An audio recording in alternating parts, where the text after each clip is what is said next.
گیانە بۆ ئەم جەژنە من قوربانی سەرت بم، بۆ تیری چاوی ناحەزان من سوبەرت بم. بینەران و بیسەرانی شاشا ڕەنگینەکەی کەناڵی سلێمانی و ڕادیۆی دەنگی کوردستان لە هەر شوێنێ بینەر و بیسەری ئێمن جوانترین سلاوی خۆمانتان ئاراستە دەکەین. نوقلی جەژن و چەپکە گوڵی بەهارە پێشکەش بە ئێوەی ئەزیز و خۆشەویست دەکەین. هیواخوازین ئەم جەژنە ببێتە مایەی خێر و خۆشی بۆ گشت لایەکمان و ببێتە مایەی خۆشبەختی بۆ هەرێمی کوردستان. ئەمڕۆ جەژنانەی من بۆ ئێوە زۆر جیاوازە، چونکە میوانداری دوو خاتوونی بەتوانە، دوو خاتوونی بە ئەزمونمان کردووە کە دەتوانین بڵێن پاراستنی کەلەپوری کوردی لای ئەم خاتوونە جوانانی شاری سلێمانی و دەستی پێ کرد و وەکو خۆی ماوەتەوە. من سەرەتا ئەمێ بچمە لای هەتاوخان و جەژنە پیرۆزی خۆمی لەکەم. هەتاوخان بەخێر بێت و جەژنت پیرۆز بێ. سوپاسی بەڕێز دەکەم جەژنی لە تۆش پیرۆز بێ و لە هەموو گەلی کورد و لە هەموو تاکێکی کورد لە هەر شوێنێکی دنیا بێ و لە کەس و کار و مناڵەکان و لە ڕەفیقە خۆشەویستەکانم. دووبارە بەخێر بێ خات و سەیران تۆش بە هەمان شێوە بەخێر بێت و جەژنت پیرۆز بێ. زۆر سپاس دەکەم سەرەتات پیرۆزبایی خۆم ببوونی هاتنی جەژنی ڕەمەزانی پیرۆزەوە لە تەواوی موسڵمانانی جیهانەکەم ئەو بە تایبەتی موسڵمانانی کوردستان و شارە خۆشەویستەکەم شاری سلێمانی و تەواوی هاوڕێ خوشکەکانم. هیوادارم ئەم جەژنە بێتە هەوێنی ئاشتی و تەبایی و خۆشی و شادی بۆ گەلەکەمان و بۆ کوردستان و بۆ هەموو جیهانیش. ئەنجا من لەگەڵ جەژنە پیرۆزدەیە حەزەکەم نوقلی جەژنتان پیرۆز پێ بدەم و پیرۆزباییتان لێ بکەم. مبارەکی پیرۆز بێ ئینشاءالله. ئەنجا تاوخان من ئەمەوێ باسیەوەمان بۆ بکەین بزانێکین زوو یاخود لە ڕابردووە بۆ نە کوردەوارەکان چۆن بووە یاخۆی یادکردنەوەی جەژن و باسێکەوەمان بکەین بزانێکین لە ڕابردووە چۆن بووە چی جیاوازیەکی هەیە لەگەڵ ئێستادا. وەڵاهی بۆ ئاینەکان هەبوو جەژنەکان هی ئاینی بۆ یاخودی نەتەوەی بووە و ئێمە ئێستا کە جەژنی ڕەمەزانە بۆنەیەکی ئاینیە لە کۆنا زۆر فەرقی هەبوو لەگەڵ ئێستا. لە کۆنا خەڵک سادە بوو، خەڵک ئەو جەژنەی کە یەکرد جاری هەفتەیە پێشەوە خۆی حازرە کرد، ماڵی پاکردەوە، شتی هەموو دەرەهانی ماڵی پاکردەوە. ئێستا ماڵ دایمە پاکە بەناشکردنی ناڵێم. اینجا شتی جەژن ئەکڕان و قوڵ و ئیشی خواردن قەیسی و کشمیش و گۆشت و مریشک و ئەم شتانە کە بۆ جەژن لێ بنرێ هەمووی ئامادەکرا. دوای ئەوە بەیانی جەژن کە هەڵەسان چێشتیان لێنا بەیانی زوو دایکم بیرمێ سەرتەنورمان هەبوو، چەند ماڵێکی لە ماڵمان هەبوو، هەموو ماڵەکان لەو سەرتەنورە هەڵەسان چێشتیان لێنا. من مناڵ بووم یعنی تر ئەو نەم حەزە کرد هەرزوو هەڵەسان بەخەو سیر مەکردن بەزە و کێشەی کە لیانەنا قەیس و کشمیش بوو. ئەوە هەر لە کۆنەوە هەتا ئێستش هەر باوە لە سلەیمانی لەگەڵ برنجیان لێنا پڵاویانە کرد بە زۆری زوو، بەڵام بەڕۆنی هیزە و برنجی کوردی بوو. مریشک ئەو شتانی لێ هەمووی هێنی خۆیان ریماڵی خۆیان بوو یا هێنی ئەمانەی ئێستا نەبوو کە سرە بڕێویانە کیسا ئەفرۆشی ئەوانە نەبوو. وەختی خۆی هەموو خەڵکی ماڵی خۆی مریشکوشیە بوو بەخێوکن قاتەچن ئێمە کچە فەلاح بووین هەموو شتێکمان هەبوو. ئیتر ئەوانەیان لێنا و خواردنی جەژنی تر کە لێ ئەنرا دوای جەژنەکە کە نانی بەیانی جەژن هەڵەسا ئەخورا. ئەنجا پیاوان ئەگەڕان ئەهاتن بۆ جەژنە پیرۆزە. دوای ئەوەی کە جەژنە پیرۆزیانە کرد گەردن ئازاییانە کرد ئەگەرێکی دڵیان عاجز بوو ئاشتیانە کردەوە. کەواتە هەتاوخان منەوێ بپرسم بزانێکم وەکو جاران ئێستامە ماوە لەناو ئەم جیلە تازە ئێستا بەداخەوە ئەم جەژنەی کە هەیە کەس هەر هەڵ ناسێت چێشتی لێنێ بۆ بەیانی چکە گەر چێشتی لێنە نا بۆ بەیانی بەڕاستی من بە جەژنی نازانم. چکە جەژن مبارەکە پێویستە هەموو کەسێ بەیانی زوو چێش لێ بنێ. ئێستا لێی نانەڵی کێ بەیانی چێشتەخوا کەس لێی نانێ کەس گوێ ناتێ هەمشەی کەس ناکانە نە خەڵقە گەڕێ جەژنە پیرۆزە بکانە بە تەلەفۆن زۆر جالەوانەیە بڵێن بە تەلەفۆن جەژنە پیرۆزە لێەکەن. بەڕاستی زۆر زۆر جیاوازە. وەختی خۆی کە خەڵق جلی خێرا جلی کوردی هەر هەبوو لەبەریانە کرد بە جلی کوردیەوە ژنان پیاوان بە جلی کوردیەوە ماڵ و ماڵە گەڕان. ئێستا کەس ناگەڕێ و کە جەژنە پیرۆزەش ناکەم ئەگەر یەکزی بە سوڵتفە ببینن بەڕاستی زۆر زۆر کاڵ بۆتەوە. بەڵام پێویستە ئێمە بۆنەیەکی کوردەواری خۆمانە ئەبێ دایمە هەوڵ بین ئەم بۆنانە نوێکەینەوانی و هەر بە دەستوری زوو چێشتی بەیانی دێنێن و جەژنە پیرۆ بگەڕێن بە ماڵان و بەڕەفیق و برادەر و کەسوکارە. ئەتاوخان پێم وابێ لەگەڵ خات و سەیرانە پەیوەندێکی هاوڕێتی بەهێزتان هەیە، جا من حەزەکەم بچمە لای سەیران خان بزانێکم بۆنەکان لای ئێوە یان لە سەردەمیەوە چۆن بگرتوش باسێکم بۆ بکەیت. ئەتاوخان ئاماژی پێ جژنی جاران لە چاو جژنی ئێستاە جیاوازێکی زۆری هەبوو، جاران پەیوەندی کۆمەڵایەتەکان بەهێز بوو، ینی کە سوکار دەرودراسیە بەهێز بوو، خۆ ئامادەکاریە کرا هەر لە کۆنەوانێ ماڵپاکرا و ئەتاوخان فەرمووی جلی جەژنەکرا بۆ مناڵەکان تەنانەت خۆڕازانەوەی ئافرەتەکانیش ئێمە ئەومان لەبیر نەچێت چەنە گرنگیان ئەیا بە خاوێنکردنەوەی ماڵ و شتەکانیان گرنگیشیان بەخۆیانەیە مەسەرەن جاران ئارێژگا نەبوو. ئەچوون بۆ لای ژنەکان کە دەموچاویان هەڵەگرت دەموچاوی خۆیان چاکرد پێش وەختە مناڵیان پاکەشت و خواردنەکانی ئەو کاتەش کە هەبوو زیاتر ئێمە ئەگە باسی بکەین ئێمە لە دەڤەری سلێمانی خۆمانە سەیران زیاتر ئەو کات ئەو خواردنانی کە دروست دەکران بەیانی جەژن کە ئاماداکران زیاتر چی بوون؟ ئەو خواردنانی کە ئیکرا لە ناوچەیەک بۆ ناوچەیەکی تر جیاوازە. ئێستا ئێمە لە دەڤەری سلێمانیە کە ئەژین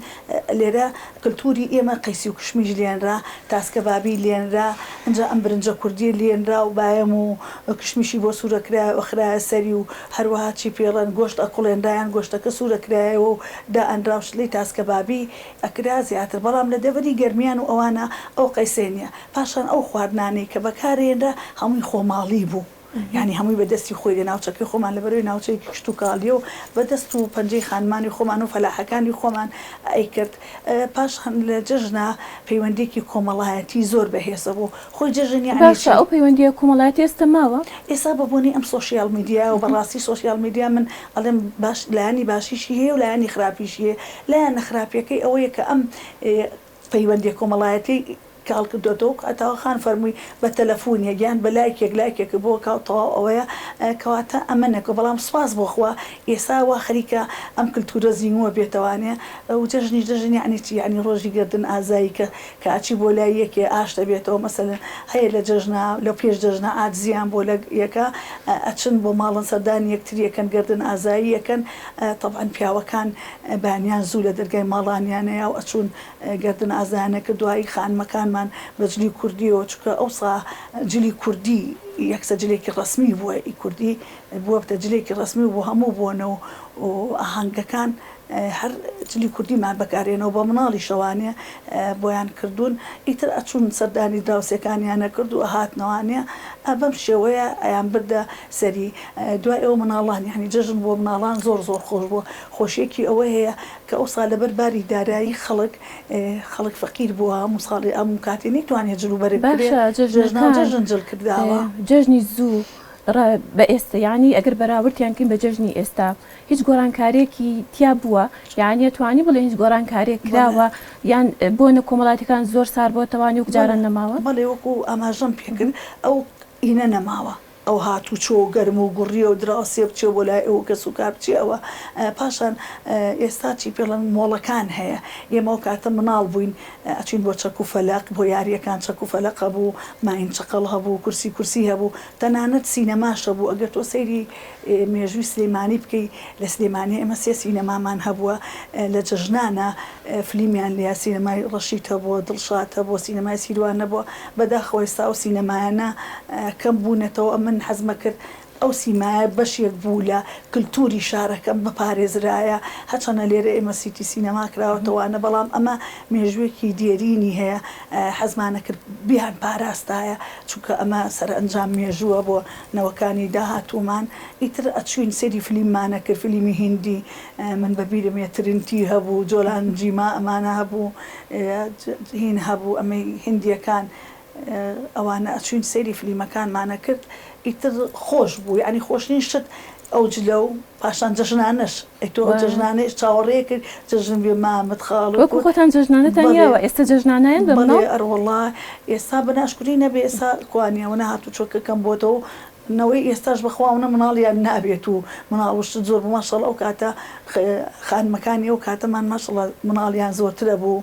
ڕێژەی دانیشتوانەکە چەنە کەم بوو بە پێی لەبەرەوەی من ناوچەکەمان کەم بوو، بەڵام بە چاو ئێستاە کە شار گەورە بووە، شار فراوان بووە، بەڵام ژمارەی دانیشتوانەکەمان وابزانمەر لەسەر ژمێریەکە شادیارەکە کەمی کردوتەوانێ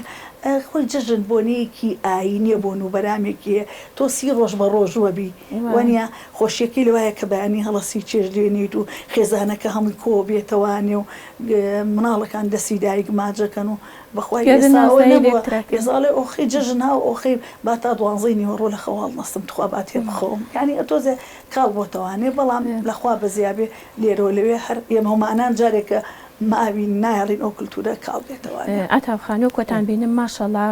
دوو خاتونی جوان فراوفر لە جوانی و دەستێکی باڵاتان هەبووە لە پاراستنی کە لە پۆری کوردی یاخود ئەم کللتورە جوانی کە وەکو دەبینجلی کوردی و سەروبەند و ئەوانەتان کردووە ئەمە هۆکارە یاخود ئەو شوێنی کە سەردانی بووکەن هۆکار بۆکە بەم شێوازە بمێنەوە یاخود ینی گرنگی بەم جلو بەرگە بدەن وڵای من هەر لە مناڵێوانەیە خورای جلی کوردی بووە هەر جلی کوردیم لەبەر کردووە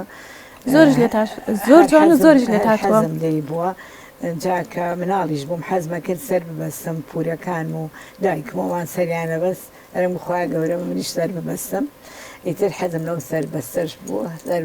بەستم چکە ئەمە کولتورێکی کوردی ڕەسەنایەتی کوردی خۆمانە پێویستە بیپارێزین چونکە ئەمە هینی هەموو تاکێکە هەر هی من نییە ئەمە ئێمە ئەبێ ئەو جلانی کە هەمانە جلی کوردی بپۆشین کە ئەچیت بۆ مناسەبەکان بۆ جەژن بۆ حەفلا بۆ هەتا بۆ خوانە خواستە بۆ تازێش چەند جوانە چەند ژنێگێ بە جلی کوردیەوە وەڵاهی من هەر دایمە جلی کوردیم لەبەرا چکە ئەمە هیوایەتێکمە و حەجیشەکەم کولتوری کوردی بپارێزم هەتا بابێتم لە دنیا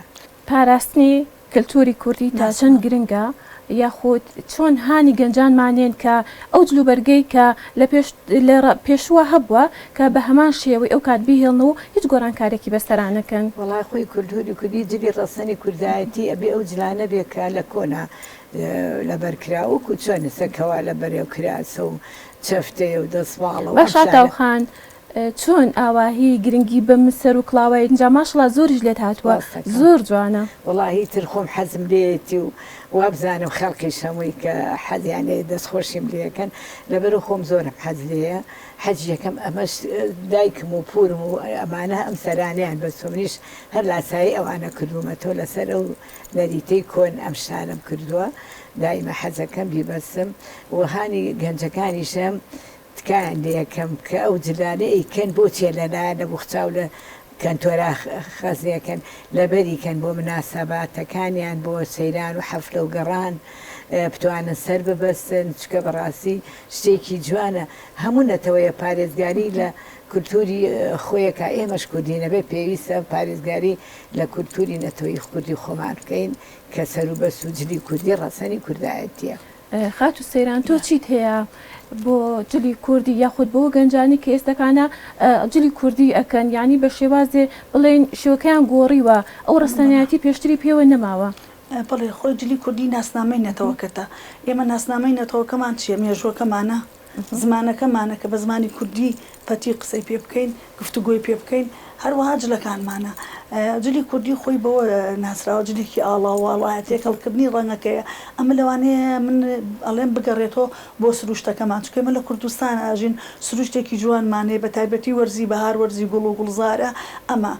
بەنسبەت جلی کوردیەوە بەنسبەت پرسیارەکەی بە ڕێزیشتەوە کاڵی لێرە و لەوێ دەستکاریەکرێ ینی تۆ دەستکاری ناسنامەکەی خۆتەکەی یعنی ئێمە حەزەکەین هەر بە شێوە کلاسیکەکەی خۆی و جاران بمێنێت و ئێسا خاتۆ ئەتاوەخان سی کەواکەی کە جلەکانی کە هەمووی سەردەمی زووی من عینەشت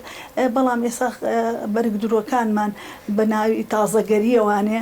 دەستکاریەکەن ئێمە حەزمان لەوە نییە بەڵام سوپاس بۆخوا ئێستا گە سیرەکەی لێرە و لێ سیرەکەی گەڕاوەتەوە هەر کلاسیکەکەی جارانی ئەو مۆرکە کوردەوی پێماوەتەوە پاڵشان شتێکی تر هەیە ئێمە باسی جلوی کوردیەکەین ئەبێ باسی ئەم خشلانەشکێن ئەم گرنگە ئەمانە بەکار بهێنرێ لەگەڵ جلی کوردیە ئەمە جوانی ئەیە بە جلەکە خۆی جلەکە چەنە جوانە ئەمەش ئەوەی تجوانەیە بەجلەکە ئەمەش خۆی ئێمە لە کللتوری کوردواری خۆمان نەوانێ ئەتاوەخان زیاتر شارەزا بیر زیاتر ئەمە هەمووی کەلوپەلەکانەوە تۆ سریەکەی ئەمە جوانێکی زیاتر ئەیە بە کەلوپەلە کوردیەکان بەڵام جلی کوردی جلێکە یعنی بەڕێئی من کەوەکو خۆم لە هەموو کەسێکێت یعنی هەچ کەسێ بڵێ جلی کوردیم لێ نایە ئەوە نییە بە هەموو کەسێ جلی کوردی لێچکە جلی کوردی شۆخەبی جوانەبی پێوە واجلێکی کۆکراوەیە زیاتر ئەو کەسە نیشانەیەت بەڵێ زیاتر جوانی ینی تۆ هەموو ئینسانێک جوانە بەڵام ئەم جلە کوردیش خۆی بە ئاڵاواڵایە و ئەم هەموو ئکسسواراتانە و شتانەوانی ئەوەی تر جوانەیە خۆ لە خۆڕایی ئەو گۆرانی بێژانەمان ئەو شاعیرانەمان ئەمام و گۆرانی و تێکستە جوانانیان هەڵنێ ئەوە ئەگەوەنە جوان نەبووە بەسەر جلی کوردیا بەڕێی من ئەوە کەواتە زۆر گرنگە لە بۆنەکان یاخۆ سەردانیکردن ئەم لە کوردیانە لەبەر بکرێت و بەکاربهێنرێت بەڵێ چۆن ئەنجامنەبێ ئاماژەوە بەوە بەم خاتو ئەتاوەخان دامەزرێنەری دەستەی دامەزرێنەری گروپی کوردستانەی سەیران ئەبێ باسیەوە بکەم کۆمەڵی گەنجی جوانن کۆمەڵی ئافرەتی کۆبوونەتەوانێت لەو گروپە هانیوانیشتاندا و بەردەوامی جلی کورد لەبەر بکەن ئەمنەمێ ئاماژەوە بکەم خۆی ئەتاوەخان گروپی کوردستانی لە 2002 لە 2002 ئەم دەستەی دامەزرێنەرە دایناوە بەڵام ئێستا خاتونێکی تریشمان لەگەڵایە هاوکاریەکە ئێمە نابێ ڕۆڵی ئەویش لەبیرکەن مامەسا بەسۆس هاوکاریەکە یەکێک لە هەرە مەرجەکانی ئەتاوەخان کاچین بۆ گەشتەکان طبعا ئێمە هەموو هەفتەیە گەشت دەکەین تەنانەت پێش ڕەمەزان چوین بۆ بەغا بەجلی کوردیەوە ڕۆشتوین یەکێک لە مەرجەکانی ئەوەیە کابێجلی کوردی بپۆشین ئەتاوەخان و حەزیشەکەم خۆی زیاتر ئاماژە بە گروپەکە بە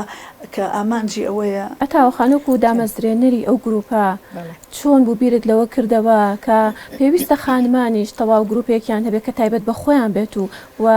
خۆیانی پێوە مەشغوڵ بکەن وڵی من کە هاتمەوە لە خارج بووم هاتمە سیرەکەم مجموعەیە ژنانی دەر و دراوسێ و کە سوکار بێتاقەتن و حەزەکەن ینی بچنە دەرەوە مجموعەیەکی کەم بووین چوینە دەرەوانی و گەشتمان کرد کە سێرم کرد پیان خۆشە ئیتر کردم گروپێکم دانا وتم بانگوازی خەڵقەکە یەکەم چی هات بە خێر بێ بۆ ئەوی ئەو خەڵقە بەڕاستی هەر لە ماڵەوە خەریکی خزمەتکردنی ماڵ و مناڵ و پیا و نەبێ خوقەینا خزمەت دەکەی بەڵام کاتێکیش بۆ خۆدانێکە تۆزێ مێشکی کراوە بێ بچیتە دەرەوە طبیعەت ببینی چەند ڕەفیقە ببینی ڕێی خۆت لەگەڵ خەڵقا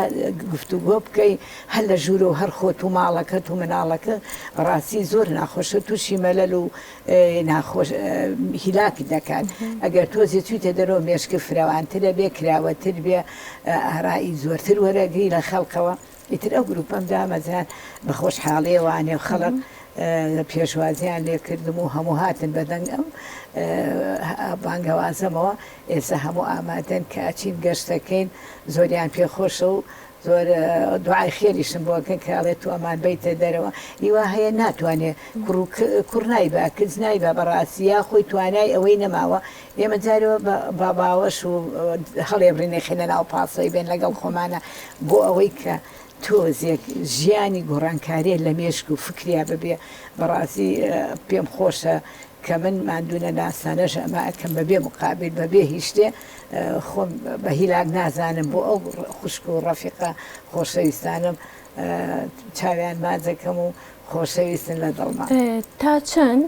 ئەم گروپە ڕاهێناوە کە دەستێکی باڵیان هەبێ لە پاراستن و هێشتنەوەی کە لە پوری کوردی چکا پێم وا بێ مەئەرکی هەمومانە بۆی بە جوانی وەکو خۆی بهێڵینەوانێ وڵاهی من شەرتم لەگەڵ ئەو گروپە ئەوەیە تکایان لە یەکەم هەموو بێجلی کوردی لەبەرکەن چکە ئەمە شتێکی هەر مڵکی کوردەواری خۆتە بۆچی تۆ لە بەرینەکەی بە زۆری بە قسەمەکەن و جلی کوردی و سەرەبەستن و ئیتر بەڕاستی ئەو شوێنە ژەڕازێنەوە کە ئەچن بووی ئەو شوێنە خۆیان کە ڕازاوە بێ خەڵک کەیان بینێ زۆری پێخۆشە بەڕاستی هەموو بە قسەمەکەن ئەبەیە هەر جلی کوردی لەبەرکەن و جلی کوردی پارێزراو بێ و بۆ هەموو مناسبێ لەبەریکەن سەیران خان باسێکی گروپەکەمان کرد گروپەکەتان زۆر جوانە لە پاڵ ئەمانەدا زیاتر گرنگیتان داوە بە چیتر لە گروپەکەتانە گەر حەزکەی باسی بکەی لێ ئێمە بینەران و ئەوانەی کە گویان لێمانەوانی کە بەشداریەکەن لەگەڵمانە نەزانێن ئێمە گروپەکەمان بەس هەڵپەڕکی و شای و خواردن دروستکردنا ئێمە گرنگێکی زۆر ئەین بە ژینگە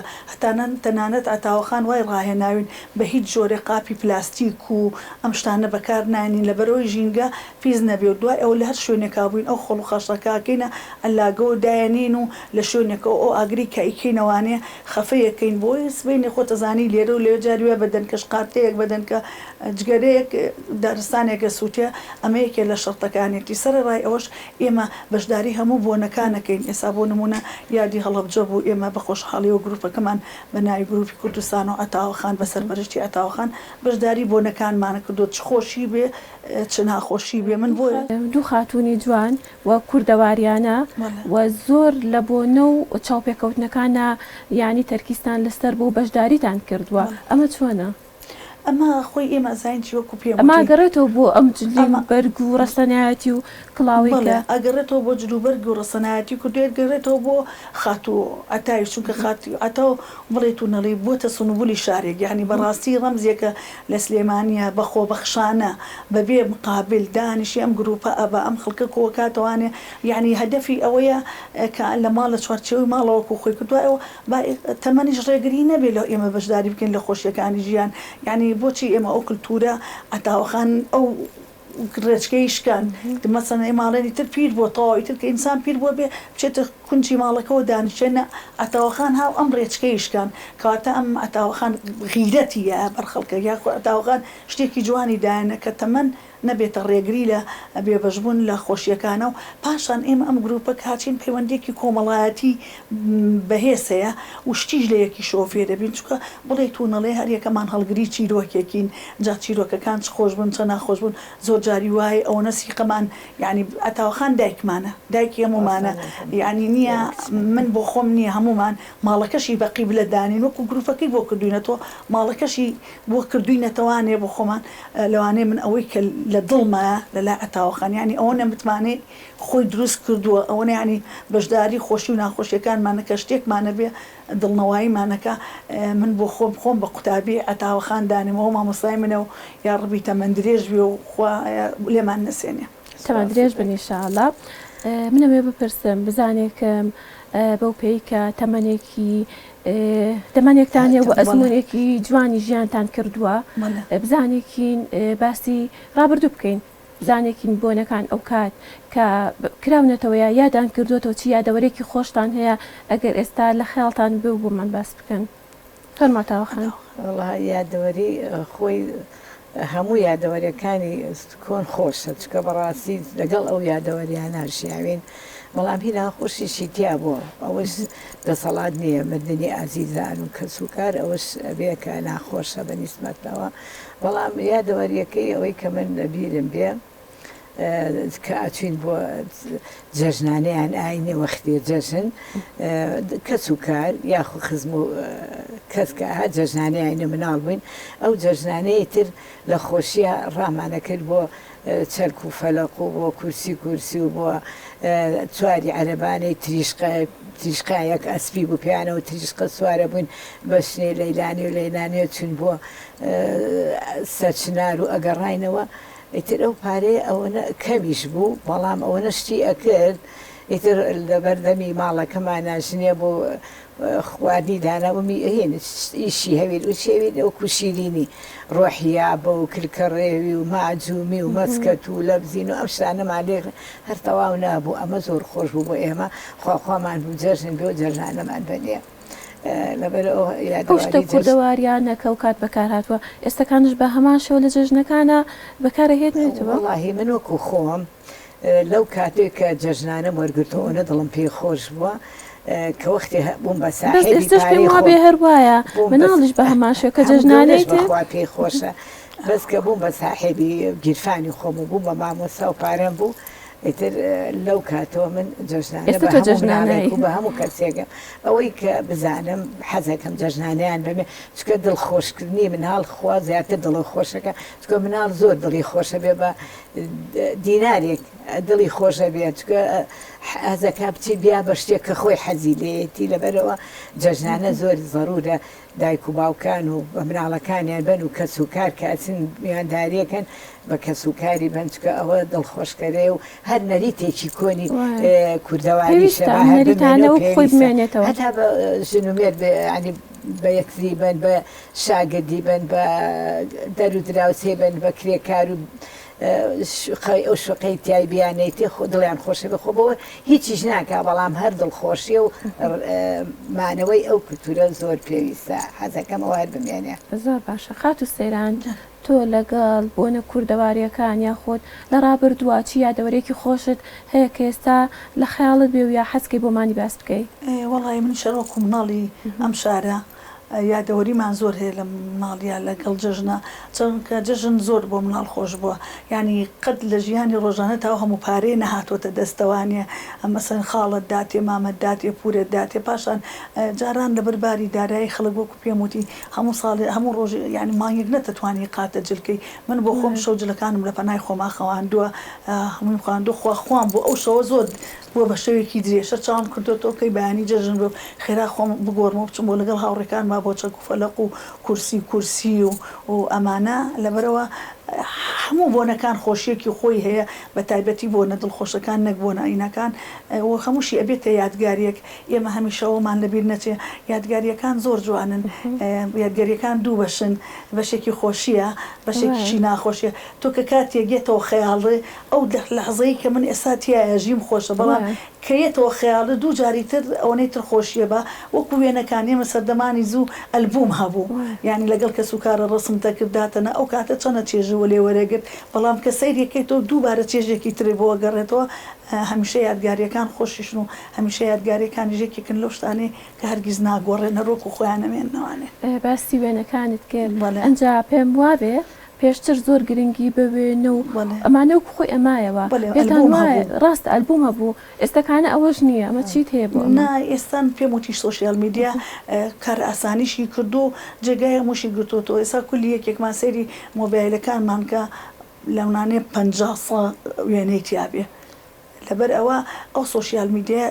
یە سۆشیال میدیا زۆر باشە ینی تۆگە بە کاری باشە بە کاری بێنی شتێکی باشە بەڵام ئیتر پەیوەندی کۆمەڵایەتیەکانی کەم کردوەوە تەلەفۆنێکە کافڵانە کەس خۆجاری وایە تەعزیێشە بێ بە تەلەفۆنێک سەرە خۆشیەکی لێکە بەڵام خۆزگە بگەڕێتەوە بەڵام من ئێستا لەم ساڵانەی ئەخیرا کە بە تایبەتی لەم ئەخیرانەیە خۆشبەختانە ئەیبینم یعنی ئێسایمە لە گەڕەکەکانمانە پیاوانە چەند سەردانی خەڵکەکەن ئافرەتەکان